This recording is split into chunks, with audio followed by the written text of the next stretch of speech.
Welcome back to the evolution of horror. My name is Mike Muncer, and as ever, I am your host. If you're tuning in for the first time, then welcome. In this podcast, usually we explore and dissect the history and the evolution of the horror genre, one subgenre at a time. We are currently in the middle of our 11th season, which is exploring the evolution of man-made monsters in horror. But we're taking a little hiatus in the middle of the season, a bit of a mid-season break, only because October was kind of insane for me, and I'm taking a couple of weeks off. So what I thought I would do instead of a regular episode this week, I would release something from the Patreon vault, a little preview of what we've got going on over on Patreon at the moment, because every year on Patreon we do, across the summer, a big patron-wide poll. I get all patrons, hundreds of them, to submit top 10s in various different categories. So last year it was a top 10 horror movie sequels. The year before that it was top 10 horror movie performances, and we've done top 10 horror movie scares, all kinds, and I collate them into a top 50 countdown. This year, as we are in 2025, we are a quarter of the way through this new century, we thought we would take a little look back and ask people to submit their best horror films of the 21st century so far. So that's what happened. Hundreds and hundreds of patrons sent in their lists. We collated the results and began a top 50 countdown. Now, this top 50 countdown is a long old thing. It spans 3 separate episodes. It's about 6 hours worth of chat, and all of those episodes are available to listen to on Patreon. But I thought I would give you a little teaser, a little taster to whet your appetite on that. So what you're about to hear are the first 10 entries of our top 50. I was joined by the brilliant Jamie Graham, and we ran through numbers 50 through to 41. We discussed our choices briefly, but we do not talk about any of these films in spoilerific detail. This is a spoiler-free chat. And don't forget, if you want to hear the rest of this top 50 countdown, head on over to Patreon, patreon.com/evolution of horror. But for now, enjoy this little preview of our top 50 horror movies of the 21st century. Hello, Jamie Graham. How you doing? Hello, Mike. I'm very well. How are you, sir? I'm good. We were just discussing before we started recording. It's pretty much the busiest time of year for us both, isn't it? It's a bit mental at the moment, but it's all with quite enjoyable stuff. So we're all right. Yeah, it's mad. We can't complain. It's not like we're down a mine or something. But exactly. But it is. It's kind of London Film Festival, start of award season. And for us horror fans, obviously Halloween swooping down upon us. So it's all coming at once. It is. It really is. But thank you for joining me to do this today. I know we both love a countdown. We love a ranking, right? We do. And we thought, as this year, it's 2025, we thought, what better time than to count down the top 50 horror movies of the whole of the 21st century in horror. Yeah. This is a surprisingly hard one I found when compiling my own personal list, and based on what listeners have said as well, this has been one of the hardest lists to compile, because obviously, like, where do you even begin, Jamie, with something like this, right? It's almost easier to do a top 10 of all time in a strange way than kind of doing top 10 of the last 25 years, because it's been such a rich time for horror as well this century. Mm-hmm. That, because it's done so well commercially as well, that it seems so reliable. And obviously people are making a lot of them, and it seems to have really entered the mainstream in the last kind of 15 years or so, but it's very noticeable that now all the big festivals obviously have horror movies and have horror strands, be it kind of Cannes, Venice, Sundance, Berlin. They all seem to have horror movies, whereas maybe 20, 25 years ago, they were a bit snobby about them. And not many would get in there. And then obviously, they'd go to more genre type festivals. So it seems to have been accepted. There seems to be a lot more of them, or a lot more on release. And there's been so much quality as well. I mean, there's always going to be the shit as well. We all know that. But there's been an awful lot of quality, and it's very, very hard to boil down to a top 10.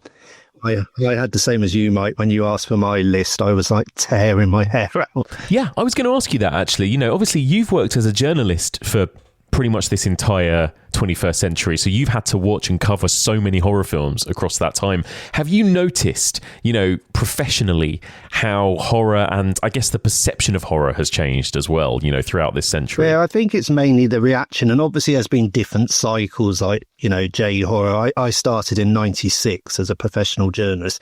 Right. It's actually weird that one of the first screenings I went to as a professional journalist was Scream.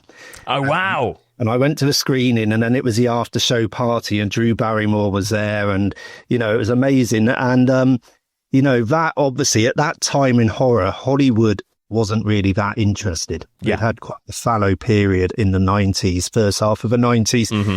And Scream came out, and then you had all the postmodern films, and you had the J horror, and you had the more subtle stuff like Sixth Sense and the others and stuff. And then you have torture porn, and then you have all the horror remakes of the classic kind of heritage titles that were in the naughty. So you get all of these waves. But the main difference for me has been the change in public opinion and acceptance.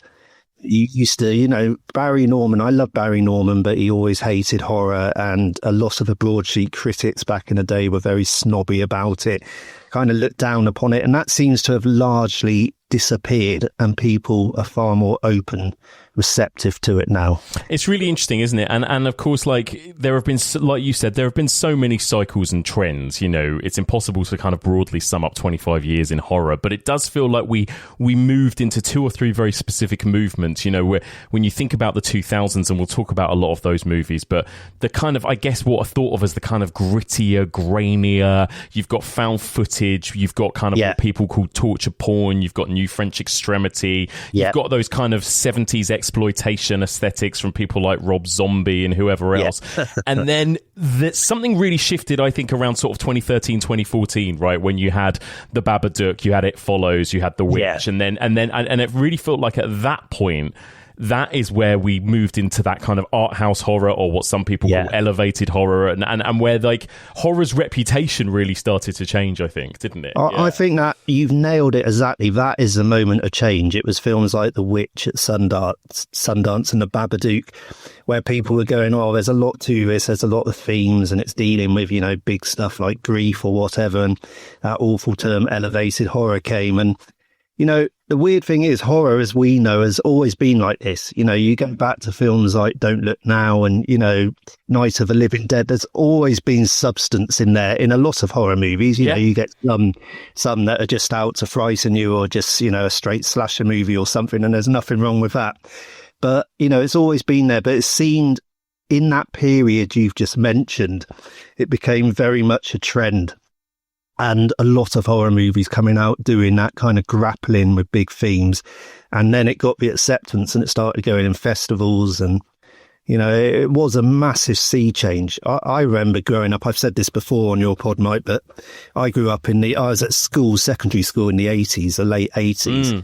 And it was so looked down upon. It was kind of one level above pornography. Right, and, my teachers, they actually got my dad in at one point and said, they thought, Jamie's got a bit of talent at English, but he's just obsessed with horror. He only reads like Stephen King and Clive Barker and James Herbert. And they were really genuinely worried about it. Yeah. And they got my dad in to say he should be reading proper literature, and, this stuff isn't good. And, it was so looked down upon. And I think a lot of that has really gone out the window, which in a way is fantastic. I mean, it's what I've always wanted.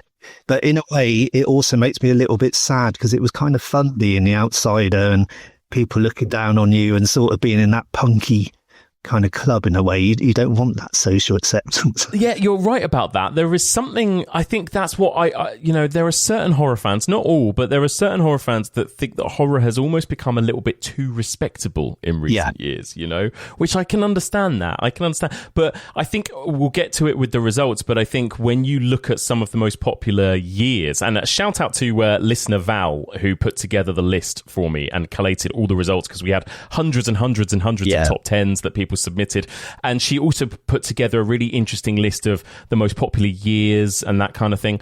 And it might not be a surprise to hear that around 2017, 2018 are the most popular years on this list as well. And I think, again, like there is something of a real kind of sweet spot, a golden era around the sort of late 2010s, I think, for a lot of horror fans. I remember, just quickly, I think you were there as well, Mike. I was certainly at Fright Fest with Louise Blaine, but there was a year probably around about 2010, 2011, where torture porn was really kind of at its zenith. That everyone was making torture porn films because they were popular and they were cheap to do. You just needed a couple of people in a basement and a few kind of power tools.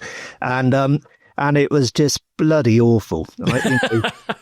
I'm not fully against torture porn. Some of them are really interesting and have things to say, and it's a fascinating movement. But it got to the point it was completely flooded with imitators and just bad, rubbish torture porn movies. We went to Fright Fest. I can remember discussing it with Louise, and it felt like we watched about 60 films that year, and it felt like half of them were torture porn movies. Absolutely, And just sort of staggering out into the sunlight going, God, I can't watch one more person being drilled in the knee, or, it's just too much. I think what's interesting as well, actually, I'm going to say, spoiler alert, speaking of kind of torture movies, in a way, I find it kind of surprising that there is no Terrifier movie on this top 50. Because actually that is one of the biggest, in some ways you might call it one of the biggest and biggest grossing and most successful kind of new horror franchises, right? Of at least the last 10 years, if not the last 20 years. So, but I think there's a funny disconnect with that franchise where it's actually not as popular sort of within horror communities as it is sort of outside of horror communities, I feel like. That's really bizarre, isn't it? Like the third one I really liked. The first two I had problems with, and then the third one I really enjoyed, partly because of a Christmas theme. It added an element to that sort of fun side to it, alongside the hideous torture. But yeah, that is weird that it is so popular. Like you said, I mean, massive grosses made from very little money, and each one's got bigger than the last one, and the third one was ginormous. So you'd think it would have got voted for, because there is, I think we discussed this in the list, there seems to be a bit of recency bias, doesn't there? Yeah. You have a few titles where you think, oh, that's because it came out 2-3 years ago. Maybe if we did this in another 10 years, it won't get the vote. I don't know. We've got 2 movies on this list, spoiler alert, that are this year, that are 2025. That feels kind of crazy to me. I mean, I love that people, were so affected by these movies that they put them in their top 10 of the whole century. But I wouldn't be able to do that. I very much kind of avoided putting anything too recent on my own personal top 10. I almost go the other way as well, Mike. Like it sounds like you do, that I almost go too far the other way, that I kind of feel, a movie needs 20 years to really settle and see where it sits in the public consciousness. And when Sight and Sound asked for my top 10 movie list a few years ago, like I only had one film from about I think I had one from 1986, and then I didn't have any more after that, apart from There Will Be Blood, which was the only one. And I kind of put that in because I felt I've got to have something a bit more modern. It's getting ridiculous, but I could have happily I could have happily had everything from like 1985 backwards to the start of cinema, which is maybe going too far. But yeah, it's a weird feeling to me to watch a movie and 2 months later put it in your top 10 horror films of the century. But if people believe that, and if people were that affected by it, actually, I mean, at least one of those 2, I know which one you're talking about, would be close to mine. It wouldn't be my 10, but it is a marvellous movie, so fair play to them. Absolutely, I completely agree. And now that a bit of time has passed, would you consider either of those first 2 decades, the 2000s or the 2010s?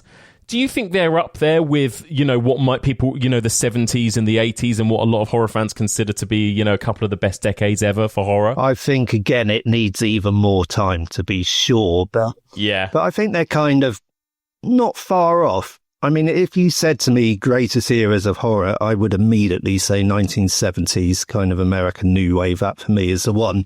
Maybe 1968 to 78 to be really precise about it. And then 1980s very, very close behind, which again were maybe a bit more fun and a bit more outre with the practical effects and stuff. But it was such a great time. And, again, it was a time I was a teenager, so it's a perfect time for those films to hit.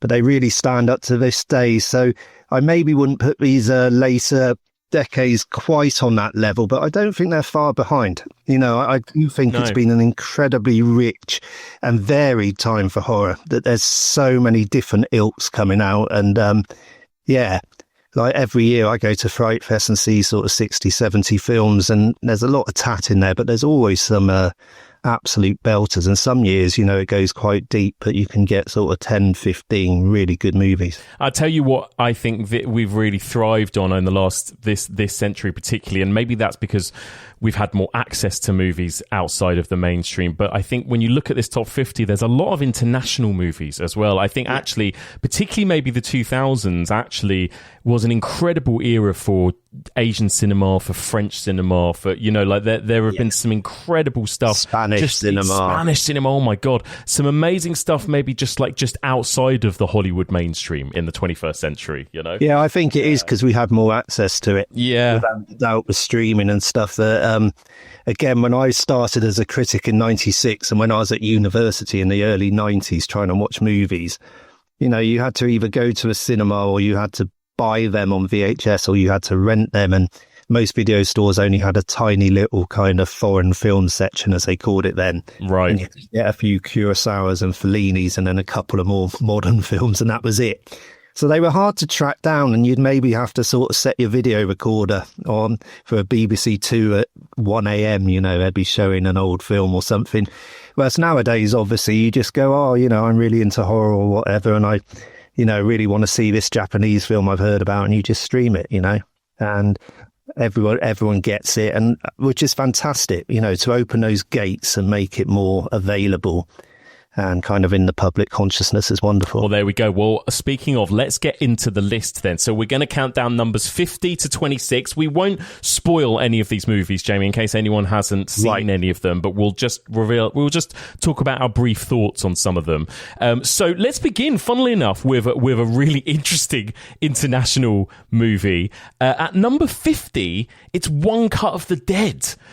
From 2017, I believe. What an interesting movie, Jamie. A kind of meta horror zombie comedy type of film, right? Yeah, exactly. And this is a weird one, really, Mike, because we keep mentioning Fright Fest, but I can remember this one premiered at Fright Fest, or certainly to UK audiences, and it was sort of, I think it was in a discovery screen and only a few people saw it. Yeah. And it became the buzz film of the festival, that everyone was going, oh my God, One Cut of the Dead, got to see that. And they kept putting on more screenings to get more people in. That's right. And yeah. By the end of the 5 days, it was the one that had really caught the imagination. And I think because it twists and turns so much, doesn't it? That you kind of start off thinking it's one thing, and then it gradually reveals new layers and becomes more and more clever.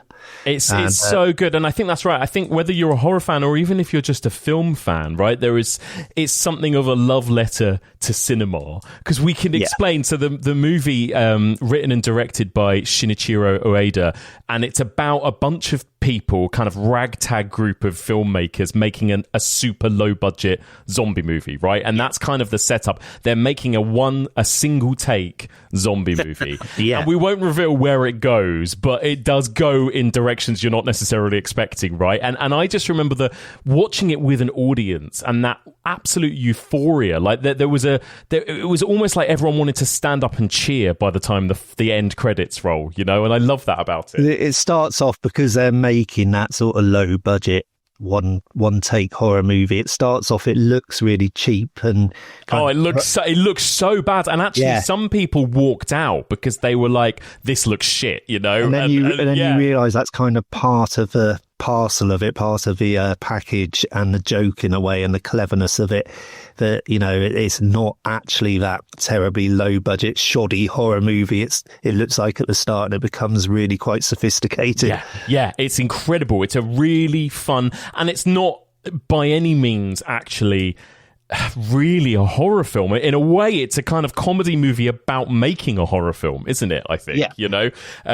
but having said that, it's such a love letter. I think it's been embraced by horror audiences because it feels like such a love letter to the sorts of movies we all go to Fright Fest to watch, right? Kind of low budget, totally. But with a lot of heart and soul kinds of, movies that horror audiences always embrace. Yeah, I think horror fans are always looking for the next kind of talented director and the next big thing, and something to get passionate and excited about. So we are willing to sort of wade through all those low budget films, and a lot of them won't be particularly good and they will be limited, but every now and then you get a kind of uncut gem, and this was certainly one of them. And when you find that, it's really exciting because you feel part of it as well. You feel that you sort of discovered it with everyone else. Absolutely. It's great. It was the last, for people that want to hear a whole in-depth discussion of it, I covered it on my zombie series of the podcast as the very last film of the series, because it felt like such a brilliant end point as well, in a way, because it also feels like a bit of a comment on the zombie subgenre and how by this point in 2017...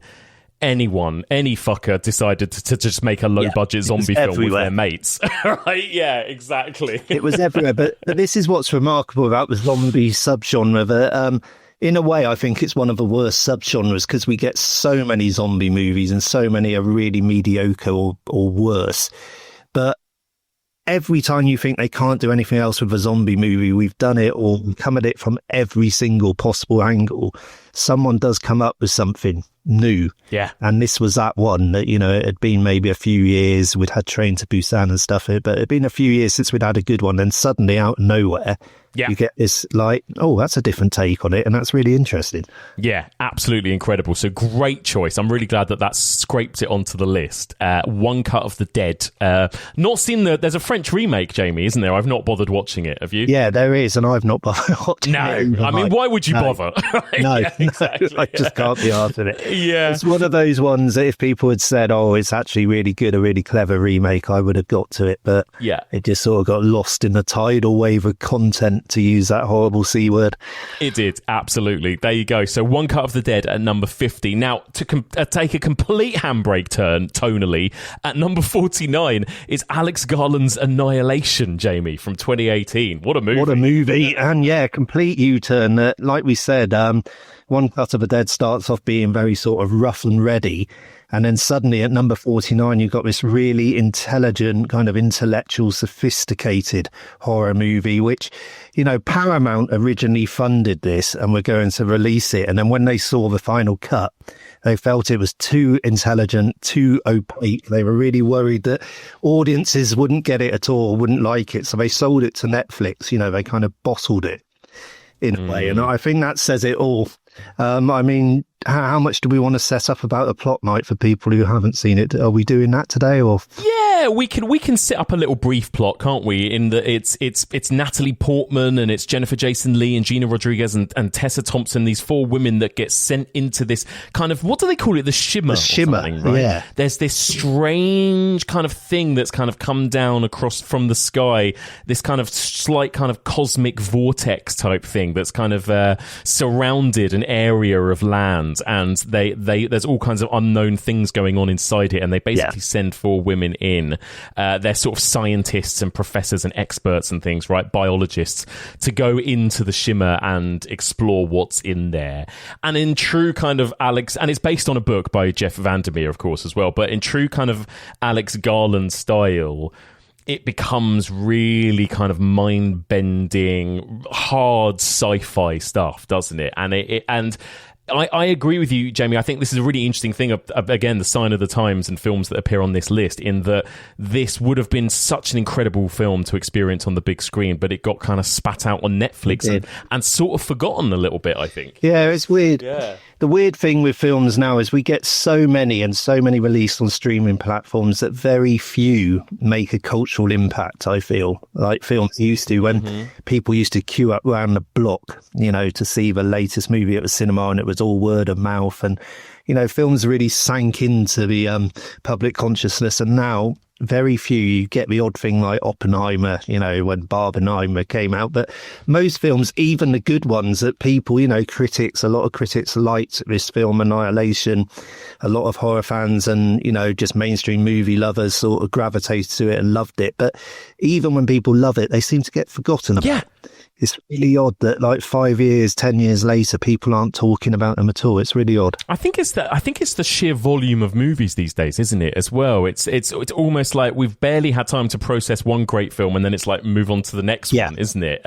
Next week we got 2 more. And this is one of those movies where, now that a bit of time has passed, people suddenly are going, oh yeah, Annihilation, that was really fucking good, actually, wasn't it? And it really is. There is some incredible stuff towards the end, isn't there, with kind of weird sort of doppelgangers, and we've got monsters. There's an incredible sequence with a somebody tied to a chair and a monster coming into the house, right? Like, incredible, like, looks stunning, great creature design, great characters, a lot of psychological horror, a lot of sci-fi horror.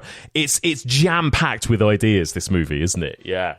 Well, it always makes me think it's a bit like rewatching Tarkovsky's Stalker, talking about hard sci-fi and intellectual sci-fi, but then grafting onto that some really gonzo imagery, which is quite unforgettable. So it's got a bit of everything. He's amazing. He's emerged, Alex Garland, hasn't he, as the kind of thinking man's genre filmmaker almost, with Civil War and Ex Machina and Men. I love him. I think he's one of my favourite sort of working filmmakers today. Yeah, he's a very bright guy without a doubt. And we should also say Annihilation, it's got a real emotional centre to it as well. Yeah. The kind of Natalie Portman character and the flashbacks to her husband. Yeah. Like that. So I think that helps it to connect as well when you kind of really feel those pangs. Yeah, incredible cast actually as well, isn't it? Because Oscar Isaac is the husband. Isaac, yeah. So it's a great movie, really, really great. So that's number 49. That's Annihilation. Another kind of slight tonal shift then up to number 48, and it's Ready or Not. What a classic! This has already become a bit of a fan favourite. I think it's just such a fun movie, isn't it? That's why people love it. But it's just a bride, Samara Weaving plays Grace, who's a bride marrying into this very rich family. And then they have a kind of ritual where they always play games, and they say, right, we're going to play hide and seek. And then that turns into the most sort of violent, rich behaving badly kind of hide and seek you could ever have, where it's quite literally murderous and torturous. And so you've got this kick-ass bride that, during the course of a movie, she's gradually, as she's fighting for survival, her gown's getting ripped and she's tearing off the arms and stuff. And by the end of it, she's this absolute warrior taking those shit off these privileged idiots. Yeah. So it's just loads of fun, and it's by the Radio Silence guys who obviously went on to do Scream and Scream 6 and Abigail. So you can imagine the kind of tone of it. There's a movie, it's kind of Friday night entertainment movie. Absolutely. Once again, to bring up Fright Fest, I saw this on the IMAX screen on the Saturday night with the Fright Fest audience, and again, it was absolutely riotous, like cheers, laughs, it's a great movie, but I think it's elevated because of Samara Weaving. I think her performance as Grace, she became almost overnight, it feels like, a kind of iconic final girl in horror cinema, right? The people I see dress up now every Halloween in the bride outfit with the bullets over the shoulder and the ripped, she became kind of instantly iconic. And actually all the actors, you've got Adam Brody in there, Andy McDowell, and they are all playing these kind of grotesque, rich characters. And I guess this marks, Jamie, another major cycle that we had in this time, which was the kind of eat the rich horror movies, right? Yeah, a lot of those. And again, this is probably one of the more memorable of all of those. Yeah, I mean, it's just reflecting the times, isn't it? As horror always does. It always wants to tap into something. And having sat through those conservative governments and now Donald Trump in America and all of that, and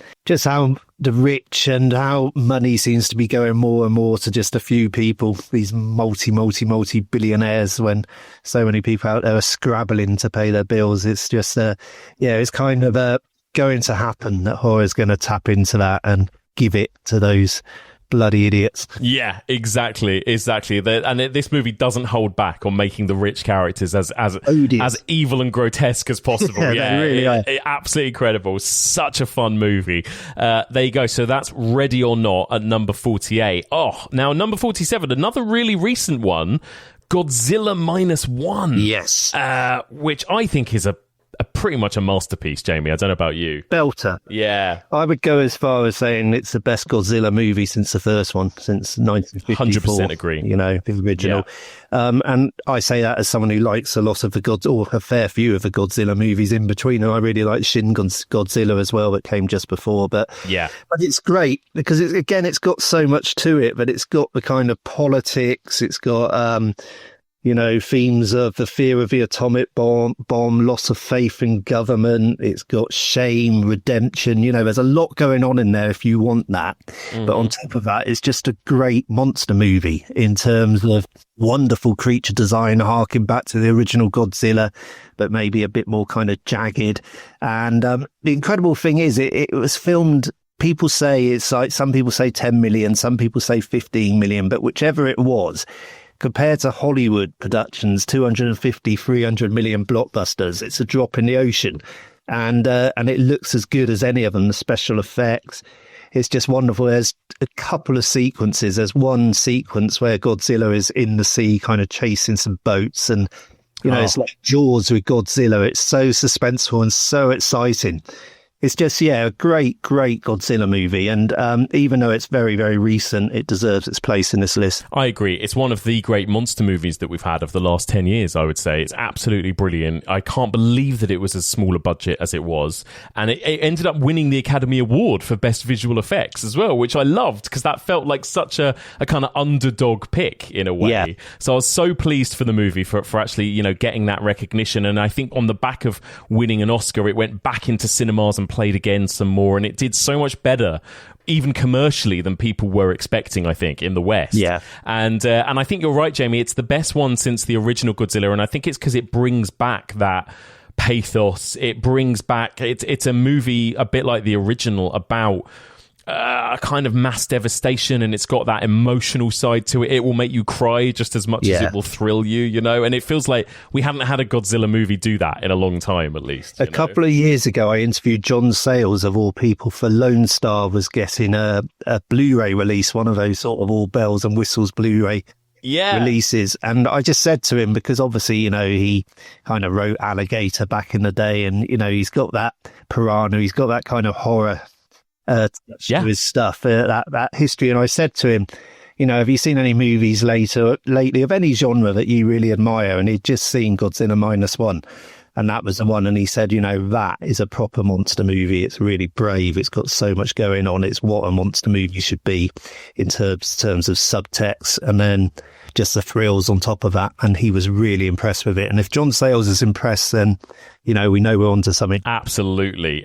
And for a lot of audiences that aren't kind of, because like you said, Jamie, about 10 years ago, we had Shin Godzilla. We've had other really interesting Godzilla movies. But for mainstream audiences, they'll be just familiar with the sort of Godzilla versus Kong movies of recent years and stuff like that, right? Which are fun in their own way. But I think people were really taken aback by just how good this movie, like, this is like a proper film in comparison. I know, it's mad because those Hollywood ones, like Gareth Edwards' Godzilla, and I think it was 2014, by Hollywood Godzilla standards, it's a decent effort. It's got some really good stuff in it. It's very, very reverential to the beast, to the big G, in terms of its design and stuff, so there's a lot to admire. But you watch that and you think, well done, Hollywood, you've done a good job. You sort of doffed your cap to it, and then you watch this one and you go, actually, this is leagues apart. This is fantastic. Absolutely. I love that. Well, that's a great choice. I'm glad it's included. So Godzilla -1 is number 47.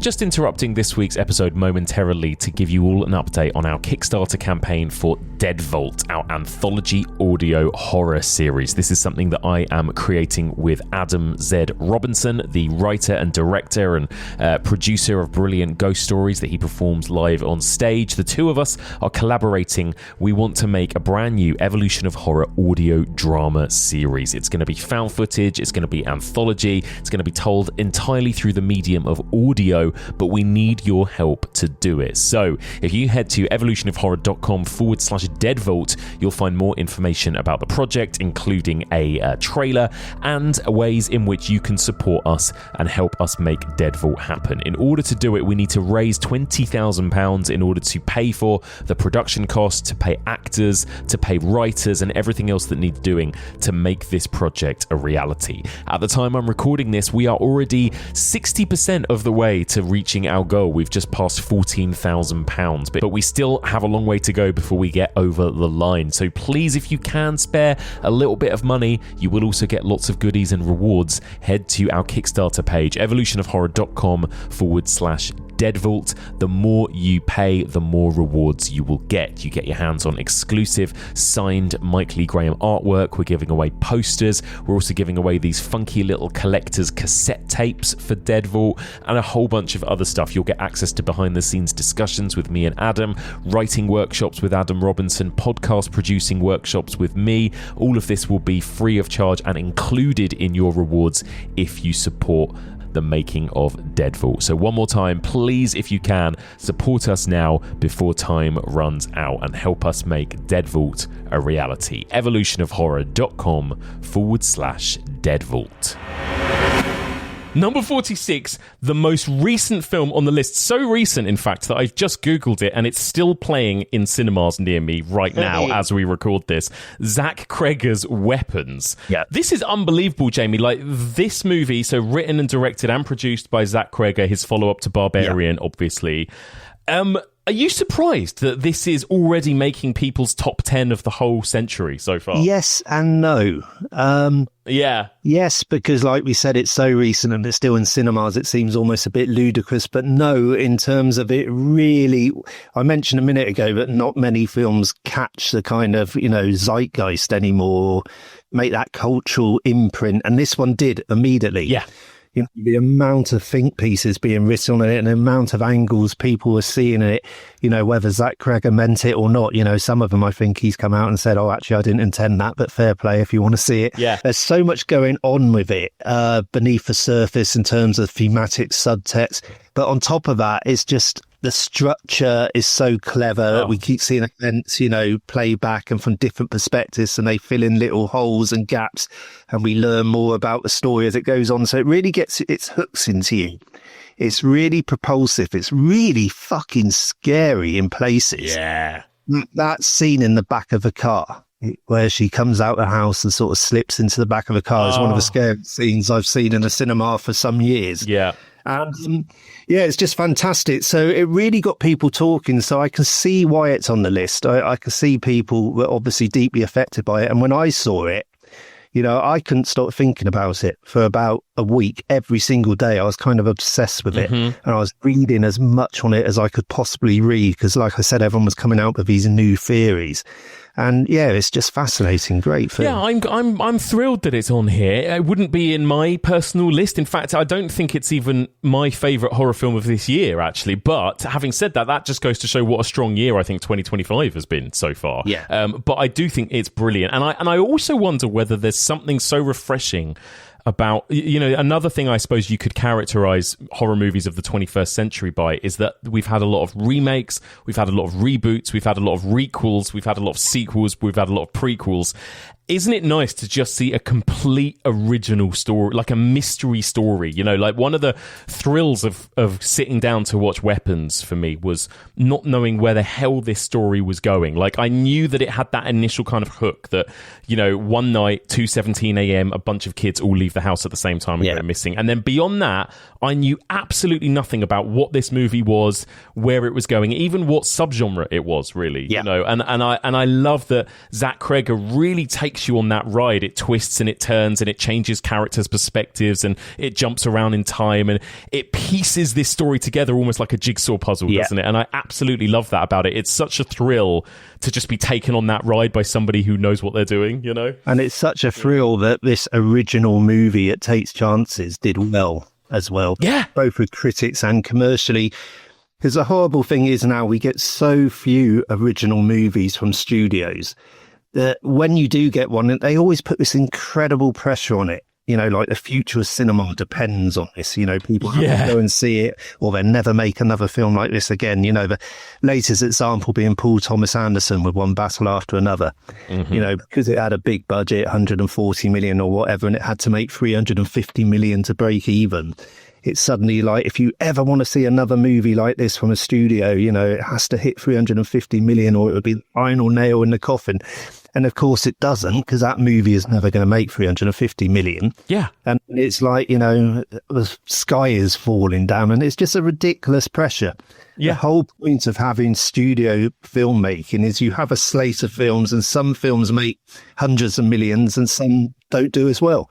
Yeah. But they're covered by the others. And then you have all tastes, all flavours, and we get a varied slate of films. Absolutely. That's how it used to be, not anymore. Yeah, completely agree. I'm absolutely thrilled that this movie, like you say, it made news stories in how much it broke box office records. I think it ended up being in the 10 biggest grossing movies of the summer, alongside all of the summer blockbusters, you know. Yeah. So absolutely incredible. This little low budget, completely original story. And it does have some good actors in it. It's got Josh Brolin, it's got Julia Garner, it's got Alden Ehrenreich, Benedict Wong. So that might have helped its chances as well. But I think there was something about that trailer and there was something about that story, that mystery. I think actually, and that's a really nice thing. It wasn't that it was a well-known property. It wasn't necessarily that the director or that there was a big Hollywood star that was selling it. I think it was just the idea of the story that made people go, I want to go see that, you know? Just that image of the children all running out their houses with their arms spread out like a plane. There was something immediately that hooks you in that. And apparently that was based, wasn't it, on that famous photograph from the Vietnam War, the Navy girl. That's where he kind of got that image from. Yeah. But it kind of struck a chord with people. I think people wanted to go and see it. And then, of course, word of mouth, which is the greatest marketing tool of all. It's one of those movies where people saw it on a Saturday night and at the water cooler on Monday in the office, they were like, fucking hell, I saw this movie. You've got to go and see this. And it spread like wildfire, which is just marvellous, wonderful. And I love, and you must have noticed this too, Jamie, it feels like a real Stephen King love letter, doesn't it, too? You know, there are moments that feel like nods to it, and there are moments that I mean, even the fact that they go missing at 2:17, there's The Shining in there, like there's it feels like a warm Stephen King-esque comfort blanket of a horror film as well, you know, as well as being really scary. So I love that about it. Small town America and all the shit going on behind the picket fences. Absolutely. And already iconic. People copying those videos of the kids running has become like a meme.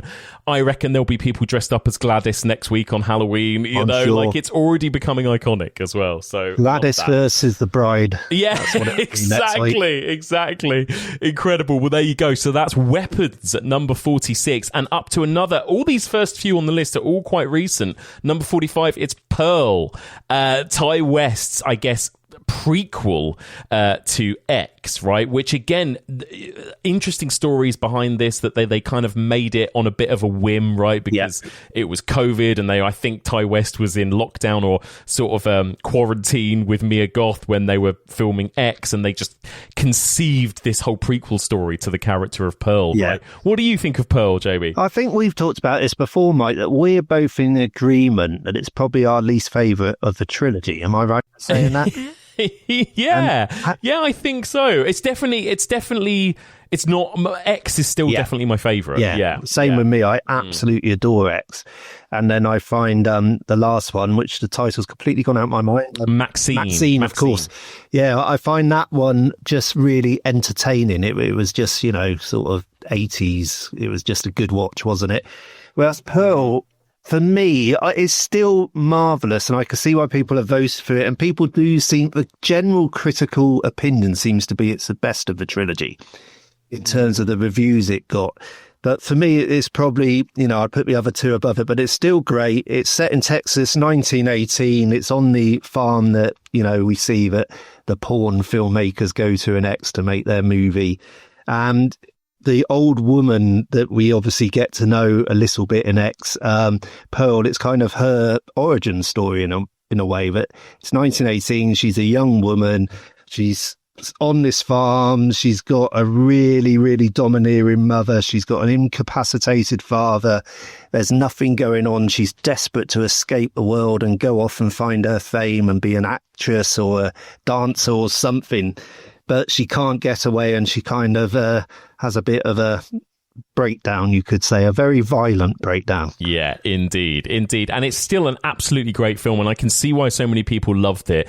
And it's such an incredible vehicle for Mia Goth, of course, right? This is like, again, it's one of those, almost she should have garnered some awards recognition, I think, for this role.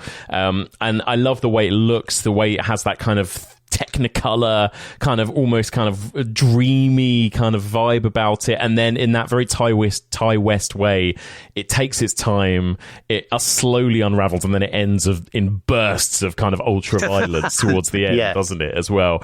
It is great. I'm a little bit sad that, spoiler alert, X didn't make the top 50, but Pearl did. I can't believe it. I would have put X far above Pearl personally, but I would. I love that Pearl is striking a chord for so many people, and maybe a couple of blokes like us, Jamie, are missing something about Pearl that other people love, because again, it's one of the few movies that kind of really kind of puts a kind of really interesting female protagonist front and center, and really explores her mind and her psyche as well. Like you said, Mia Goth is superb. I mean, of the three films, this is probably the one that's the biggest calling card for her.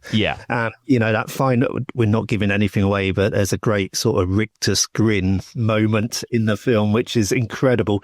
And we talked earlier about how horror has become more mainstream and accepted, but the fact she didn't receive awards maybe shows that there's still a little way to go, because she certainly deserved to be in that conversation. It's just an astonishing performance, and the Technicolor hues, the throwbacks to kind of golden age Hollywood, MGM musicals, Wizard of Oz.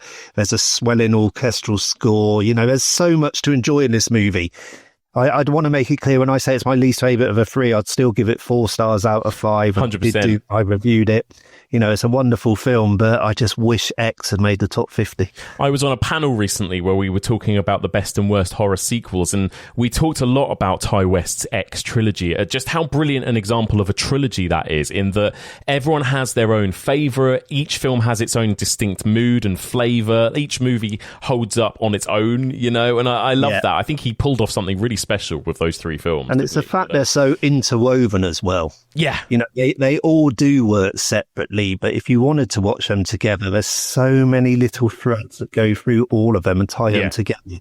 It's really, really clever. It's like he worked it out. I always think of when you see a police procedural film and they have the sort of serial killer board. The photos and the strings. The and red the string. I kind of think he must have done that with a trilogy and must have taken over an entire wall, sort of drawing all these little parallels and links and echoes. It's really clever. Completely agree. There you go. So that's Pearl at number 45.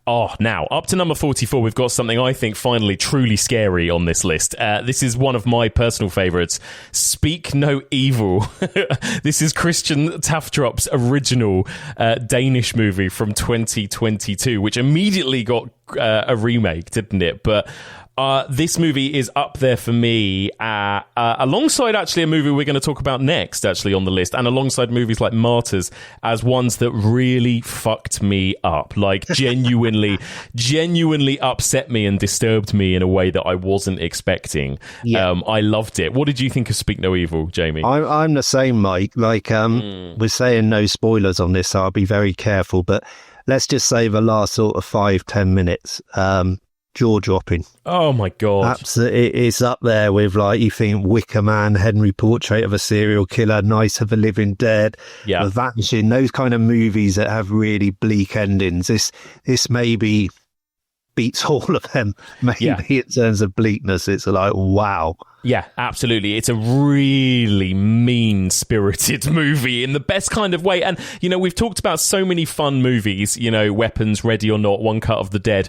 But we also love a bit of really bleak, mean-spirited horror, don't we? And this is absolutely up there. And I remember very clearly doing a big roundup at the end of 2022. And I think around this time, the early 2020s, obviously we were getting a lot of kind of COVID-era movies, right? Movies that felt like they had been conceived during COVID. So it was a lot of like three people in a house, basically, like a lot of movies like that.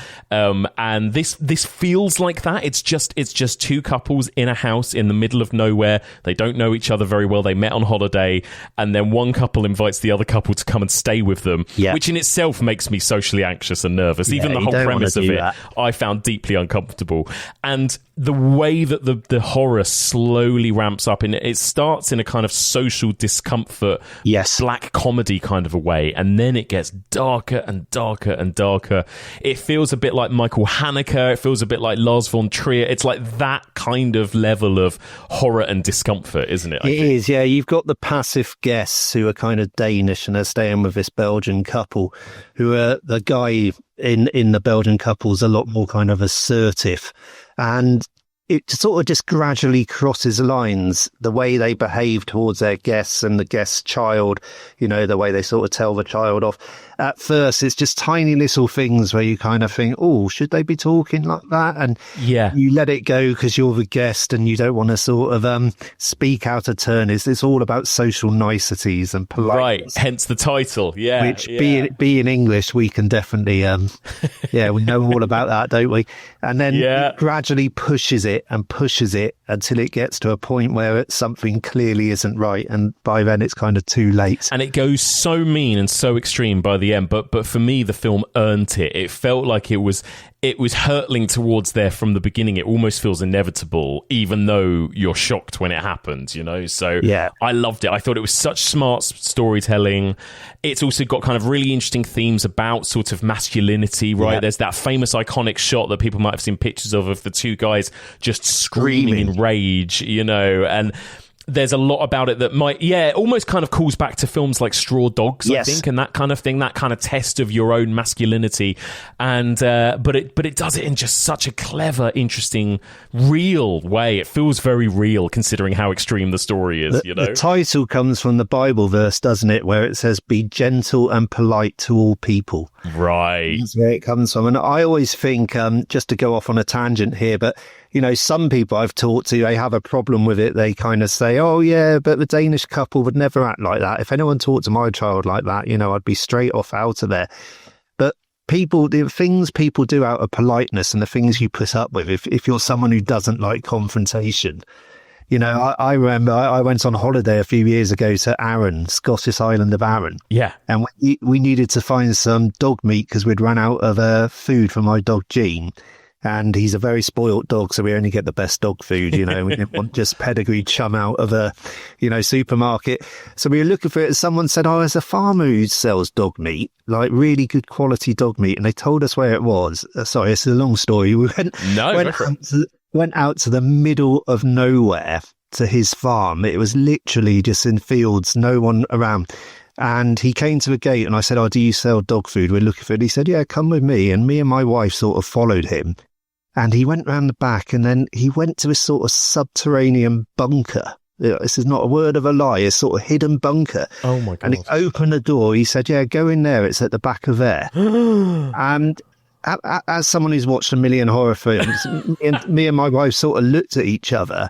And everything in our bodies told us to not go in there because he could have shut the door and that's it. We're in there for the rest of our short lives.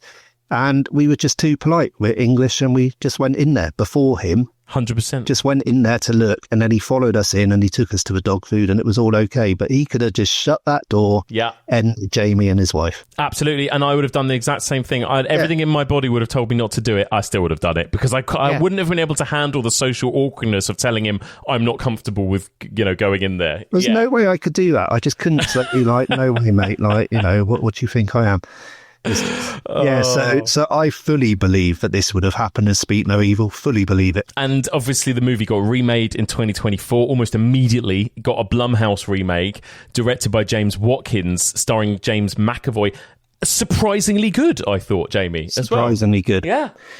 It sort of took a slightly different tack on it. It had its own themes. McAvoy gave a beast of a performance, and sort of his toxic masculinity was quite different to the kind we saw in the first movie. It felt very recognisably British in a way, and a certain type of British bloke you get. That's right. And the ending, like, there's no way they could have replicated the original ending because it's just too bleak for a film that's going to play in multiplexes. But I think they did it so cleverly that they did it.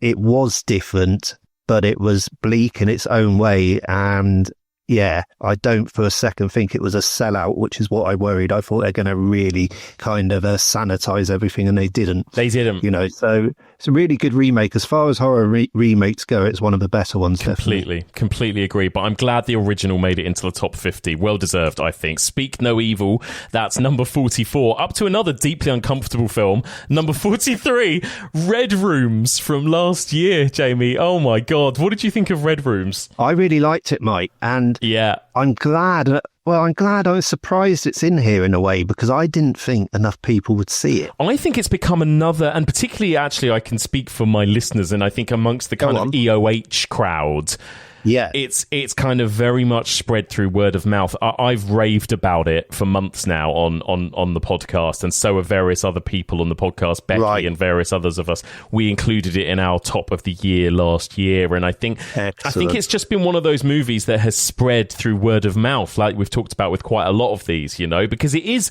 a very low key movie in a lot of ways, isn't it? Yeah, that's what's so good about the horror community, that everyone shares that passion and they want to tell their friends about something when they find it.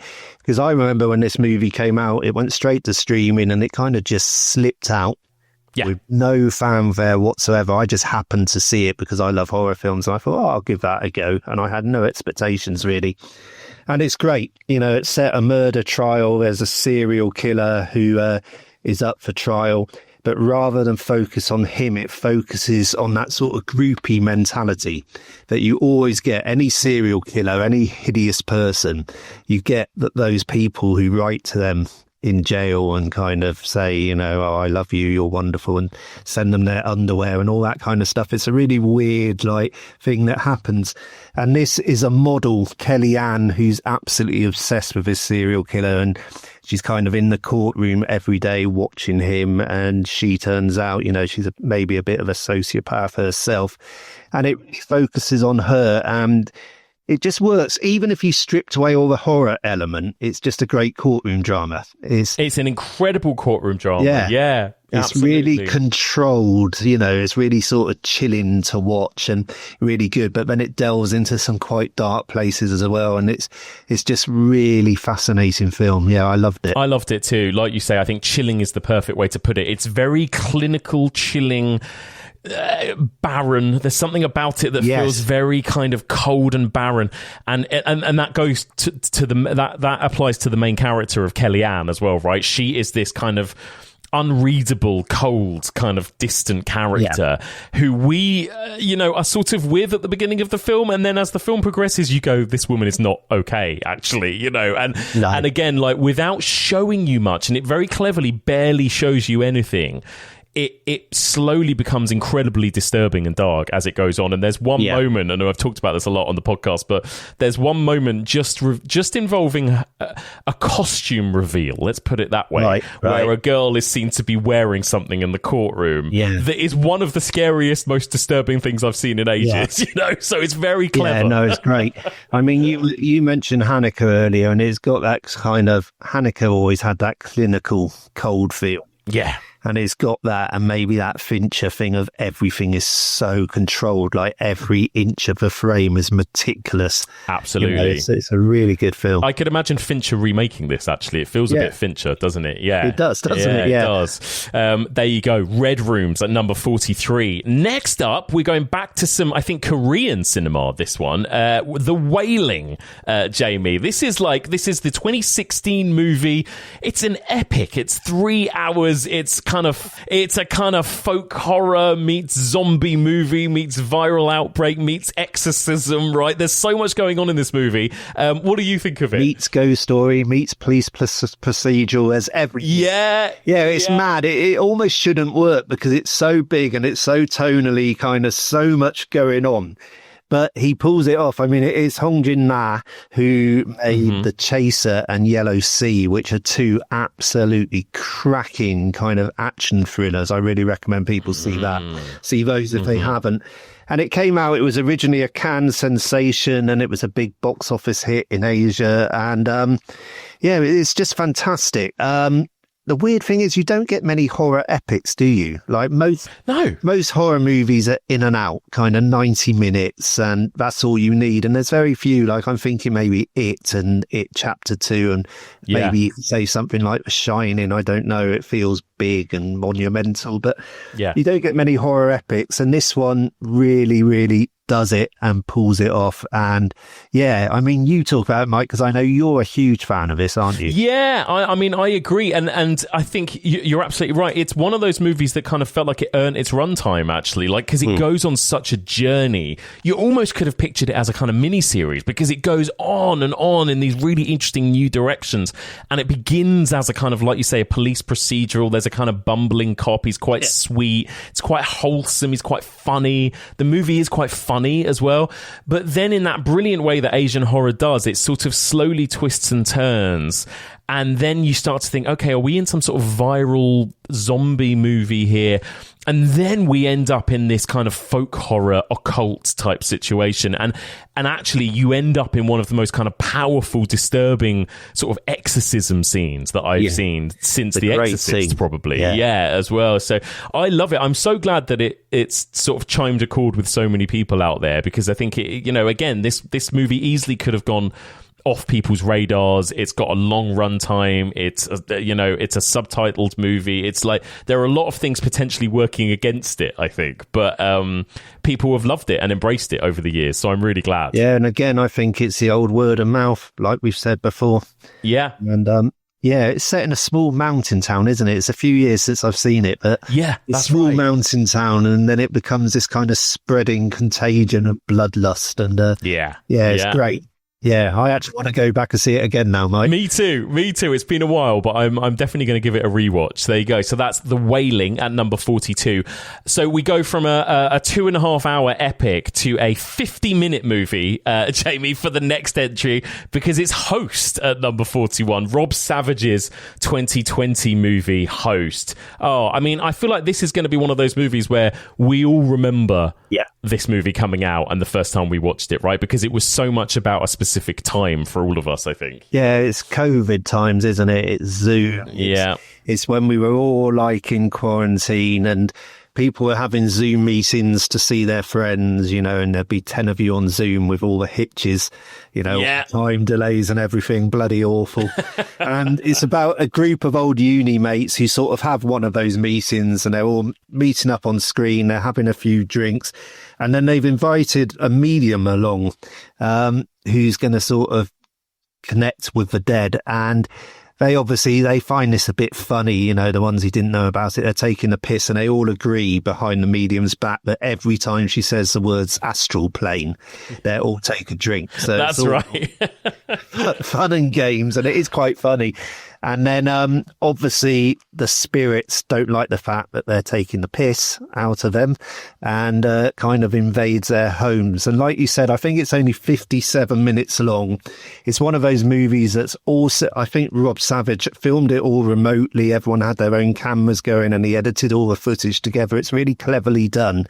And it's great. Like, of all the pandemic movies, this is my favourite, and it is so scary and so ingenious, done as certain kind of gags in it, scares in it, which I don't even know how they did it, given they were filming in those conditions. It's just really clever and a genuinely scary movie. And the fact it's 57 minutes, it's sort of in and out, and it leaves you shaking and wanting more. And I've seen it 2 or 3 times and absolutely adore it. Yeah, it's an absolute modern classic, isn't it? It's incredible, I think. And, I think it's such a feat. I think for every reason, I think this movie is so impressive. The fact that they conceived it so quickly, because it felt like we were still in that first lockdown, or maybe it was the second one.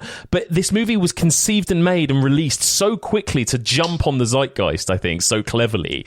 And because I remember so clearly sitting in lockdown on my laptop watching it, and it kind of felt perfect watching it on a laptop, actually, for this particular movie, and again, because I've spoken to a lot of kind of friends of this podcast involved in making the film, Dan Martin and James Swanton, and the fact that they had to pull off all of the effects and all of that stuff remotely. Everything was done via Zoom calls and everything. I think it's an incredibly impressive thing that Jed Shepard, Gemma Hurley and Rob Savage all pulled off together. It's no wonder that they've all gone on to great stuff after this, I think horror fans, we all love DIY horror, don't we? It goes back what we were saying about that sort of spirit of just getting out there and doing it and being fueled by your passion.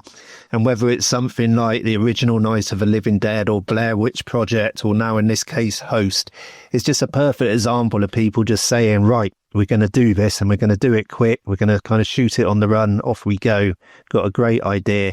And then it becomes this phenomenon. I think it really caught people's imagination, and it went to Shudder, and, I'm not surprised at all to see it on this list. In fact, I'm quite surprised it's number 42. I would have guessed it would be higher. It's great. Yeah, you'd think it would be higher, wouldn't you? There you go. It's just there's a lot of stuff out there that people love. Lot of quality. You go. So there you go. That's Host, and number 41.